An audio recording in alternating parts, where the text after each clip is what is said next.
Guy sleeps with a 15-year-old girl. Terrible, right? Rewind 200 years. 40-year-old guy sleeps with a 15-year-old girl.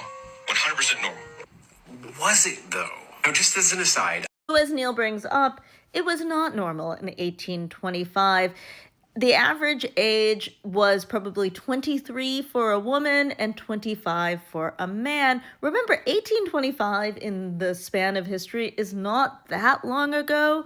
It's like less than a decade before they invented photography, to give you a sense of scale. But the bigger reason people think this is because when we learn history, we often remember the most egregious examples. And so we might hear things like royal marriages. Now, these were not normal marriages. Even in their time, they were odd. So like in the 1300s, King Edward I marries Margaret of France. He's 60, she's 20. But take Queen Elizabeth, married in 1840. She was the same year as Prince Albert. Now, this is not to say that age gap marriages didn't happen.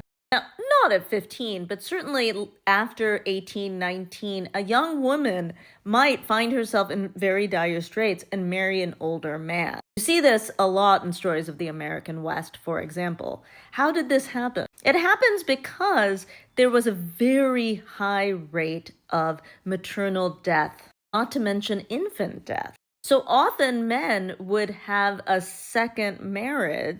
Girls who, let's say, their parents have died, let's say their family is destitute, would have to choose marriage because they had no work options. And in lots of places had no ability to have a bank account or a job. So while in the 1800s you were still perverted for wanting a 15-year-old, the reason now that men don't have the opportunity to marry 18-year-olds, 20-year-olds as easily as they used to is because now women have more rights. And as you think about how, let's say in the United States, we're trying to roll back some of those rights, and some of the people who are suggesting that also maybe went to some special island, you might be able to see that those two things are linked.